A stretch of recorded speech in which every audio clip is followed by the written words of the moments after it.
नमस्कार दोस्तों, आज हम पढ़ेंगे ट्रांसलेशन और इस ट्रांसलेशन में इनकम्प्लीट वर्ब हैव के बारे में पढ़ेंगे और अंत में एक इम्पोर्टेंट एक्सरसाइज करेंगे जिसमें हम बहुत सारे वाक्यों का ट्रांसलेशन करना सीखेंगे जो कि कक्षा 9वीं और कक्षा 10वीं के लिए बहुत इम्पोर्टेंट हैं। तो देखिए, हम इन वाक्यों का ट्रांसलेट सीखेंगे, तो आप ध्यान से जो है इन वाक्यों को समझें, क्योंकि आप मिला सकते हैं। परीक्षा में इसी प्रकार से वाक्य पूछे गए हैं, तो ध्यान से इस एक्सरसाइज को समझना। तो हम शुरू करते हैं इनकम्प्लीट वर्ब के रूप में टेंस, जिसमें हम पढ़ेंगे हैव का कैसे हम इनकम्प्लीट वर्ब के रूप में उपयोग करते हैं। हैव का हिंदी मीनिंग होता है पास होना या पास में होना या रखना। तो यदि हम हैव की बात करें तो हैव को जब हम प्रेजेंट टेंस में यूज करते हैं तो उसके फॉर्म होते हैं हैज और हैव। यदि उसे पास्ट टेंस में यूज करते हैं तो फिर वो कहलाता है हैड। यदि फ्यूचर टेंस में यूज करते हैं तो हैव का फॉर्म होता है या तो शैल हैव या तो विल हैव। जैसे हमने बी इनकम्प्लीट वर्ब पढ़ी थी, वैसे ही हैव के बारे में हम पढ़ेंगे। तो अब हम देखिए, यदि हमें हैव इनकम्प्लीट वर्ब लगा के कोई वाक्य बनाना है तो उसके लिए स्ट्रक्चर कैसा होता है, तो ध्यान देना। इस प्रकार से स्ट्रक्चर होता है कि सबसे पहले हम वाक्य का सब्जेक्ट लिखते हैं। यदि वाक्य प्रेजेंट में होगा तो हैज हैव, पास्ट में होगा तो हैड और फ्यूचर में होगा तो या तो शैल हैव या तो विल हैव। और उसके बाद कॉम्प्लीमेंट मतलब जो पूरक होता है, जिसे हम ऑब्जेक्ट भी कह सकते हैं, उसको लिख देते हैं। अब देखिए, बात करें हैज हैव कहाँ कहाँ लगती है, तो देखिए हैज जो है ही सी इट नाम एक वचन के साथ हम हैज को लगाते हैं, जबकि हैव कहाँ लगाना है आई वी यू दे और बहुवचन में आपको हैव लगाना है। तो प्रेजेंट में हमारे पास ऑप्शन होगा हैज या हैव लगाने का, तो इन सब्जेक्टों के साथ हैज और इन सब्जेक्टों के साथ हैव लगाएंगे। और देखिए, पास्ट में यदि हम बात करें हैड तो अकेली ही है पास्ट में, तो सभी सब्जेक्ट के साथ हैड लग जाएगी, कोई समस्या नहीं होगी। फ्यूचर में बात करें शैल हैव विल हैव, दो ऑप्शन है। शैल हैव हम आई और वी के साथ लगाएंगे, जबकि विल हैव आई वी को छोड़ के जितने भी सब्जेक्ट बचे होंगे सबके साथ हम विल हैव लगाएंगे। जैसे एग्जाम्पल लेते हैं, उसके पास काले जूते हैं। तो देखिए, यहाँ पे हैव वाले जो इनकम्प्लीट वर्ब वाले वाक्य होते हैं उनमें बताया जाता है कि किसी के पास क्या चीज है या क्या चीज थी, क्या चीज होगी, इसके बारे में बताया जाता है। या फिर ऐसा भी बताते हैं कि इसके इतने भाई हैं, इतने बहन हैं। तो यहाँ पे इस प्रकार से जब भी वाक्य में बताया जाए तो आपको समझ जाना है हैज हैव हैड की बात हो रही है। अब यहाँ पे देखिए, उसके पास काले जूते हैं, तो यहाँ पे सब्जेक्ट हो गया उसके। अब देखिए, उसके का मतलब है किसी लड़के के पास भी हो सकता है और लड़की के पास भी हो सकता है। तो उसके को हम ही भी लिख सकते हैं और सी भी लिख सकते हैं, जो चाहे आप वो लिख दें, क्योंकि यहाँ पे कहीं से पता तो हमें चल नहीं रहा कि लड़का है या लड़की है। तो ही या सी हो जाएगा उसके के लिए। और फिर इसके बाद देखिए, वाक्य है प्रेजेंट में, तो फिर हैज हैव में से हमें लगाना होगा। अब ही या सी जो भी हमने लगाया उसके हिसाब से क्या लगाते हैं, हैज। तो यहाँ पे ही हैज या सी हैज का मतलब हो गया उसके पास हैं। अब क्या है उसके पास, काले जूते हैं, तो काले जूते बचता है ऑब्जेक्ट। अब काले जूते को क्या लिखेंगे हम, ब्लैक मतलब काले, तो ब्लैक शूज, शूज मतलब होता है जूते, तो ब्लैक शूज। तो यहाँ पे चाहे आप ही हैज ब्लैक शूज कह दें या सी हैज ब्लैक शूज कह दें, एक ही बात है। अगला वाक्य देखिए, हमारे पास एक बड़ा घर होगा। अब होगा मतलब यहाँ पे फ्यूचर की बात है, जब आपके पास कोई चीज होगी तो ये ऐसे वाक्य जो है हम फ्यूचर में ही बनाते हैं। तो देखिए, वैसे यहाँ पे सब्जेक्ट देखें हमारे है, हमारे के लिए जरूर हम आवर कहते हैं, लेकिन आवर के आपको पता है तीन फॉर्म क्या होते हैं, वी अस आवर, तीन फॉर्म होते हैं। अब हमें शुरुआत में लिखना होता है सब्जेक्ट, तो यहाँ पे आवर का सब्जेक्ट क्या होगा, वी होगा। तो यहाँ पे वी लिखेंगे, आवर नहीं यहाँ पे लिख देना, यहाँ पे भी हर या हिज नहीं लिखना, क्योंकि सब्जेक्ट की जगह जब आप हर या हिज को लिखोगे तो वो सब्जेक्ट फॉर्म लगेगा ही या सी। वैसे ही यहाँ पे हमारे के लिए आवर नहीं हम कहेंगे, आवर का सब्जेक्ट फॉर्म लिखेंगे वी। अब देखिए यहाँ पे सब्जेक्ट तो लिख गया, सब्जेक्ट के बाद हमें लगाना है या तो शैल हैव या विल हैव हमें लगाना है। तो यदि हमने सब्जेक्ट लिखा है वी, तो हमें पता है आई वी के साथ तो शैल हैव लगता है, तो यहाँ पे क्या आ जाएगा, फिर शैल हैव आ जाएगा। तो फिर यहाँ पे हमने लिखा सब्जेक्ट लिखा वी, शैल हैव, मतलब हमारे पास होगा। अब यहाँ पे देखिए ऑब्जेक्ट क्या बचा है, एक बड़ा घर, क्योंकि शैल हैव का मतलब हो गया पास होगा। अब बचा है एक बड़ा घर, एक के लिए आर्टिकल हमेशा लगाना ए अथवा एन। तो यहाँ पे आ बिग मतलब होता है बड़ा और हाउस मतलब होता है घर, तो आ बिग हाउस, इस प्रकार से आंसर बनेगा।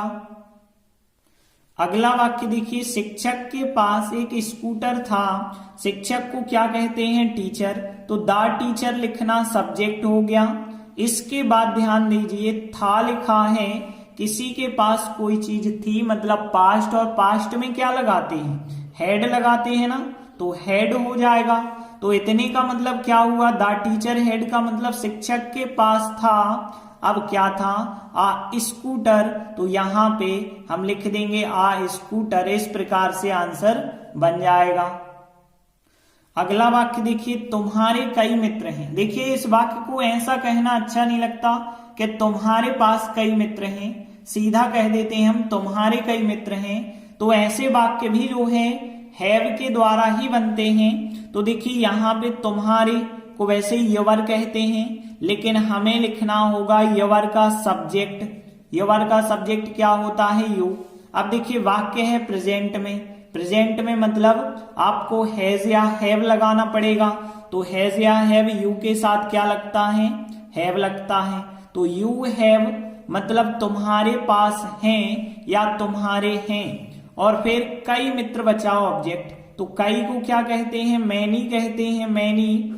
और मैनी फ्रेंड मतलब होता है मित्र, तो मैनी फ्रेंड। लेकिन यहाँ पे कई मित्र और मैनी बहुवचन के साथ चलता है, इसलिए फ्रेंड में तो एस लगाना पड़ेगा, क्योंकि कई मित्र का मतलब बहुत सारे मित्र हैं, तो फ्रेंड्स में एस लगाना पड़ेगा। इस प्रकार से आंसर बनेगा। अब हम सीधे एक्सरसाइज पे आ जाते हैं। तो एक्सरसाइज का पहला वाक्य, मेरे पास एक रेडियो है। देखिए यहाँ पे सब्जेक्ट की बात करें, मेरे को वैसे कहते तो माई हैं, लेकिन हमें पता है माई के 3 फॉर्म आई, मी, माई होते हैं। तो यहाँ पे हमें शुरुआत में तो सब्जेक्ट लिखना पड़ेगा, और सब्जेक्ट क्या होगा, आई होगा। अब देखिए वाक्य है प्रेजेंट में है, तो हैज हैव में से हमें लगाना पड़ेगा, और आई के साथ क्या लगाते हैं, हैव। तो फिर आई हैव का मतलब मेरे पास है। अब क्या है आपके पास, एक रेडियो है, तो फिर रेडियो लिख देंगे, इस प्रकार से आंसर बन जाएगा। अगला वाक्य देखिए, मेरे पास 2 किताबें हैं। देखिए यहाँ मेरे फिर कहा गया, और मेरे के लिए हमने यहाँ भी बताया माई कहते हैं, लेकिन शुरुआत में हमें सब्जेक्ट फॉर्म लिखना पड़ता है, तो आई लिखेंगे। यहाँ भी वाक्य प्रेजेंट में है, तो यहाँ फिर आई के साथ हैव लगाएंगे हम। अब देखिए मेरे पास है, इतने का मतलब हो गया। अब क्या है, 2 किताबें, 2 के लिए यहाँ हम 2 कहते हैं, और किताबों को क्या लिखेंगे, बुक लिखेंगे, लेकिन बुक में एस जरूर लगाना। तो 2 books, I have 2 books answer हो जाएगा। अगला वाक्य देखिए, मेरे 2 भाई हैं। देखिए इस वाक्य को ऐसा कहना सही नहीं लगता कि मेरे पास 2 भाई हैं, मेरे 2 भाई हैं कह देते हैं, लेकिन बात तो है यहाँ पे पास होने की। तो यहाँ पे ही देखें, यदि मेरे फिर आ गया, तो मेरे के लिए माई ना लिख के आप सब्जेक्ट फॉर्म लिखते हैं आई, तो आई के हिसाब से प्रेजेंट में हैव आता है, तो आई हैव मेरे हैं या मेरे पास हैं। अब क्या है, 2 भाई, तो यहाँ पे 2 ब्रदर्स लिख देंगे, लेकिन यहाँ एस जरूर ध्यान रखना, ब्रदर अकेला नहीं लिखना, ब्रदर में एस जरूर लगाना। अगला वाक्य देखिए, रवि के पास एक पेन है। यहाँ पे रवि सब्जेक्ट हो गया, तो यहाँ पे रवि हमने सब्जेक्ट लिखा। इसके बाद ध्यान देना, है लिखा मतलब प्रेजेंट, तो प्रेजेंट में तो हैज हैव लगाते हैं। और हमने आपको बताया था कि ही सी इट नाम एक वचन के साथ हैज लगाना है, तो रवि के साथ हम हैज लिखेंगे। तो रवि हैज का मतलब हो गया रवि के पास है। अब क्या है, एक पेन है, तो फिर आप पेन लिख देंगे, तो रवि हैज अ पेन हमारा आंसर बन जाएगा। अगला वाक्य देखिए, राजा दशरथ की 3 रानियां थी।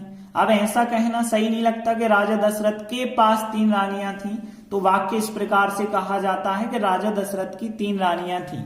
यहाँ पे राजा दशरथ हो जाएंगे सब्जेक्ट, तो यहाँ पे राजा को हम किंग लिखते हैं, द किंग लिख देंगे। द किंग का मतलब राजा हो गया। अब राजा दशरथ को तो दशरथ ही हमें लिखना पड़ेगा, तो यहाँ पे द किंग दशरथ लिखा हमने। इसके बाद देखिए, थी लिखा मतलब पास्ट, और पास्ट में यदि कोई चीज पास में होती है तो वो हैड के द्वारा बताते हैं, तो हैड लगाएंगे। तो सब्जेक्ट फिर पास्ट में है, इसलिए हैड मतलब राजा दशरथ के पास थी या राजा दशरथ की थी। अब क्या बचता है ऑब्जेक्ट, 3 रानियां, तो 3 को क्या कहते हैं हम, 3 कहते हैं। 3 मतलब 3, और क्वीन का मतलब होती है रानी, लेकिन रानियां लिखा है इस वजह से एस भी लगाना पड़ेगा। तो the king Dasharath had 3 queens का मतलब राजा दशरथ की 3 रानियां थी। अगला वाक्य देखिए, मोहन के पास छाता नहीं है। तो देखिए यहाँ पे मोहन सब्जेक्ट है, सब्जेक्ट हमने लिखा मोहन। इसके बाद ध्यान देना, है मतलब प्रेजेंट, प्रेजेंट में तो हम हैज या हैव लगाते हैं, तो मोहन एक नाम है, इस वजह से हैज लगाएंगे। अब देखिए, इतने का मतलब क्या हो गया, मोहन के पास है।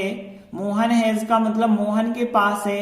अब छाता नहीं है, तो नहीं को कहते हैं नॉट, कहते हैं ना, लेकिन यहाँ पे आपको नॉट नहीं लगाना है, ध्यान रखना, केवल नो लगाना है, क्योंकि यहाँ पे जो हैज हैव वाले हम वाक्य पढ़ रहे हैं, यहाँ हैज हैव मेन वर्ब के रूप में इस्तेमाल होती है, इसलिए ऐसे वाक्यों में आप नॉट का प्रयोग ना करें, नॉट की जगह नो का प्रयोग करें। तो मोहन हैज नो, अब क्या बचता है, छाता मतलब यहाँ पे अम्ब्रेला लिख देंगे, तो इस प्रकार से हमारा आंसर बन जाएगा। अगला वाक्य देखिए, मेरे पास 5 पेन है। देखिए मेरे हो गया सब्जेक्ट, तो मेरे के लिए माई नहीं लिखते हैं, उसका सब्जेक्ट फॉर्म लिखते हैं आई। आई के बाद देखिए वाक्य है प्रेजेंट में, सहायक क्रिया हैव आ जाएगी, आई हैव मेरे पास है हो जाएगा। अब ऑब्जेक्ट बचा 5 पेन, 5 को आप 5 लिखेंगे और पेन में एस जरूर लगाएंगे, तो आई हैव 5 पेन्स हमारा आंसर हो जाएगा।